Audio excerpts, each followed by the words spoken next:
Welcome back to my channel the sisters tea class. दिल की कक्षा में आप सभी का स्वागत है।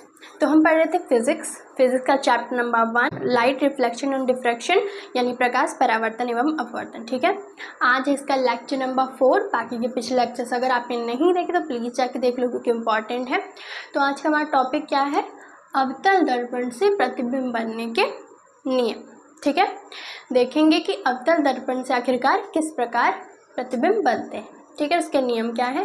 तो चलिए शुरू करते हैं। उससे पहले अगर आपने अभी तक इस चैनल को सब्सक्राइब नहीं किया तो प्लीज़ कर लो क्योंकि इम्पॉर्टेंट है। तो चलिए स्टार्ट करते हैं। So let's get started. तो देखो हमारा फर्स्ट नियम क्या है? पहला नियम है कि जब मुख्य अक्ष, तो चलिए हम एक रफ डायग्राम बना लेते हैं।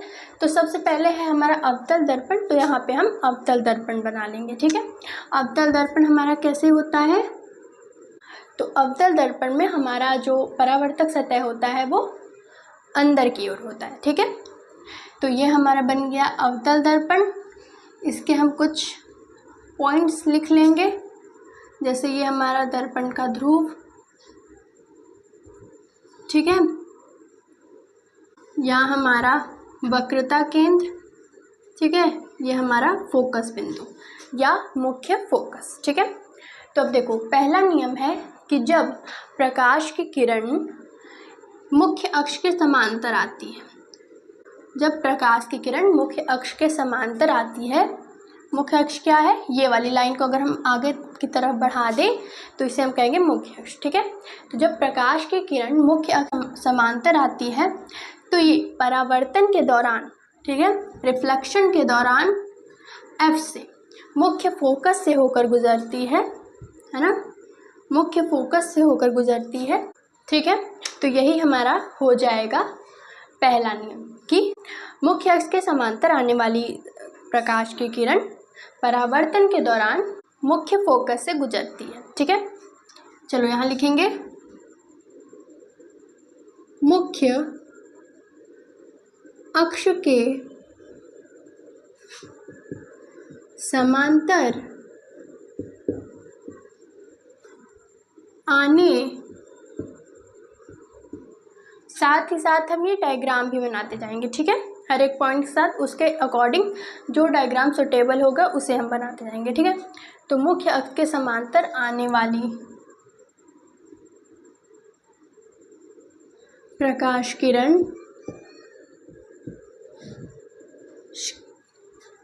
किरण या फिर किरणें परावर्तन के दौरान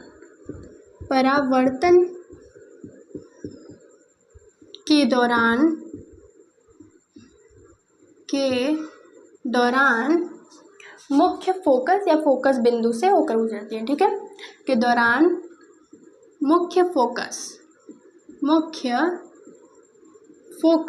यानी कि मुख्य फोकस कौन है? यानी कि कैपिटल एफ। ठीक, मुख्य फोकस से गुजरती है। ठीक है, गुजरती हैं। ओके, तो ये था हमारा पहला नियम। पहला नियम क्या है कि समांतर आने वाली जो प्रकाश किरण है मुख्य अक्ष, ये है मुख्य अक्ष के समांतर आने वाली जो प्रकाश की किरण है वे परावर्तन के दौरान फोकस बिंदु से होकर गुजरेंगे। ठीक है, हम ये सब क्यों पढ़ रहे हैं? ये सब हम पढ़ रहे हैं ताकि हम अवतल दर्पण से प्रतिबिंब बनाना सीख सकें। ठीक है, और बना सकें। एंड ये आपके एग्जाम में भी आता है कि अवतल दर्पण से प्रतिबिंब बनने के क्या क्या नियम है बताइए। ठीक है, तो इम्पॉर्टेंट है। साथ ही साथ ये डायग्राम बनाते चलना, हर एक नियम के लिए एक डायग्राम होगा। ठीक है, चलो सेकंड नियम क्या है? सेकंड, देखो जो अब इसका सेकंड नियम है वो जस्ट इस फर्स्ट नियम के अपोजिट है। क्या है? देखो अगर हम यहाँ पे बना ले, हमारा छोटा सा ही बनाते हैं। ठीक है, क्योंकि जगह कम है। तो अगर हम यहाँ पे हमारा ये अवतल दर्पण बना ले और ये हमारा बना ले मुख्य अक्ष। ठीक है, तो देखो अब इसमें क्या था कि मुख्य अक्ष के समांतर आने वाली किरणें वापस जाती हैं तो फोकस बिंदु से होकर गुजरती हैं। ठीक है, इसमें क्या रहेगा? देखो कि अगर मुख्य फोकस पे ही किरणें आए, जो वस्तु से चलने वाली किरणें हैं वो मुख्य फोकस पर ही आए, ठीक है, मुख्य फोकस से ही आए तो कैसे जाएंगी, तो ये मुख्य अक्ष के समांतर चली जाएंगी, ठीक है। देखो इसमें क्या था, इसमें मुख्य अक्ष के समांतर आ रही थी और फोकस से निकल रही थी। अब देखो इसमें क्या हो रहा है, इसमें फोकस से आ रही है एंड मुख्य अक्ष के समांतर निकल रही है, ठीक है। चलो इसको अब लिख लेते हैं फटाफट से। इसको आप और अच्छे से डायग्राम बना सकते हो, पर ये आपका बेसिक स्ट्रक्चर है, ठीक है। तो देखो क्या लिखेंगे कि फोकस बिंदु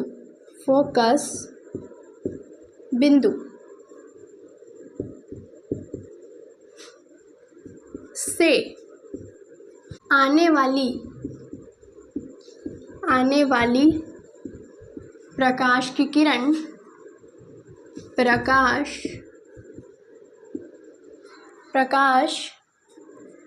किरण ठीक है, प्रकाश की किरणें परावर्तन के दौरान, परावर्तन क्या है, रिफ्लेक्शन, ठीक है। तो क्या होता है परावर्तन, लाइट का आना और किसी सतह से टकरा के जाना। तो ये आ रही है और टकरा के कहाँ से जा रही है, कैसे जा रही है, मुख्य अक्ष से समांतर, ठीक है। तो फोकस बिंदु से आने वाली प्रकाश किरणें परावर्तन के दौरान मुख्य अक्ष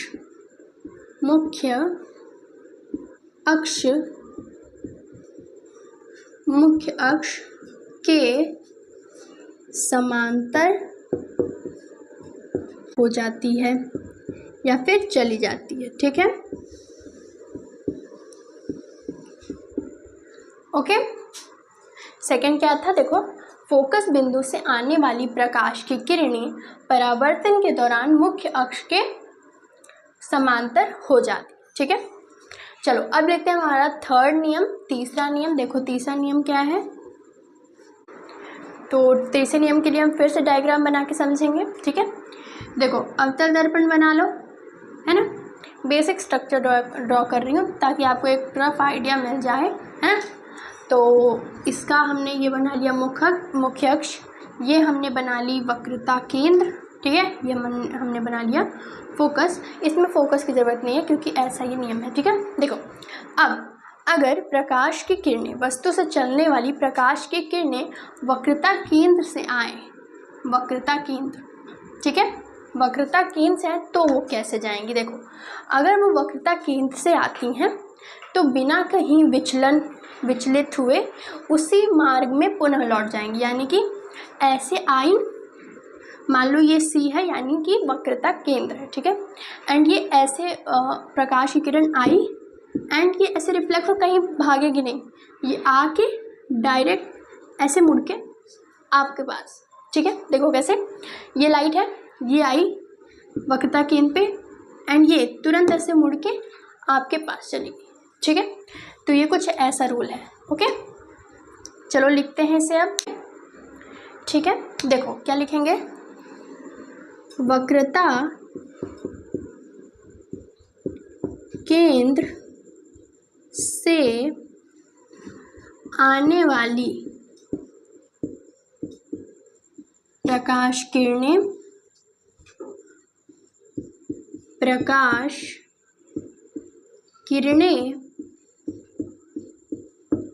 परावर्तन के दौरान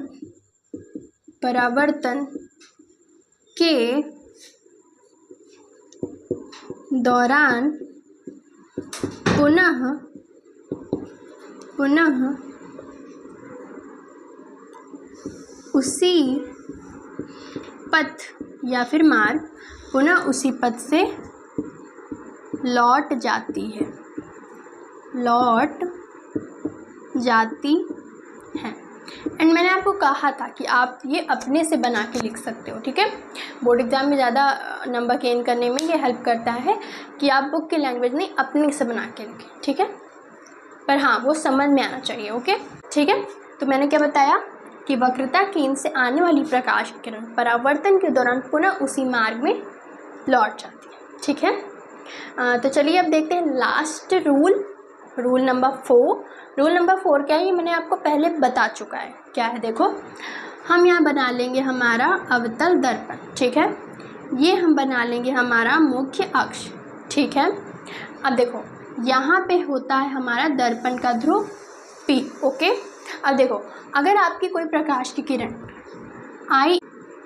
प्रकाश की किरण ऐसे आ रही है, यानी इंसिडेंट रे, आपतित किरण दर्पण के ध्रुव पर आ रही है ना, कोई थीटा कोण बना के। थीटा क्या होता है, जब भी किसी भी एंगल का कोण बनाते हैं एंड हमें एंगल नहीं पता तो हम कहेंगे वो थीटा एंगल हो गया, ठीक है। एंगल को बेसिकली हम थीटा कहते हैं, ठीक है। तो देखो अगर कोई भी कोण यानी थीटा कोण बना के आ रही है बिंदु P पे यानी दर्पण के ध्रुव पे, तो उतना ही कोण बना के रिफ्लेक्ट हो जाएगी, उतना ही कोण बना के रिफ्लेक्ट करेगी, ठीक है, रिफ्लेक्ट हो जाएगी। तो ये है I इंसिडेंट रे एंड ये है R रिफ्लेक्टेड रे, ठीक है। एंड ये हो जाएगा I incident ray equal to angle R, ठीक है। यानी कि इन दोनों का जो एंगल होगा वो सेम होगा, ठीक है। तो चलिए लिखते हैं कि दर्पण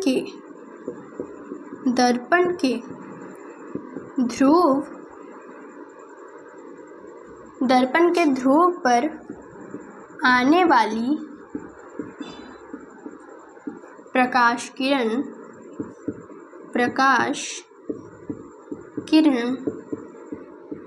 यानी कि I, ठीक है। दर्पण के ध्रुव पर आने वाली प्रकाश किरण जितना कोण बना के आएगी, जितना कोण बनाकर आएगी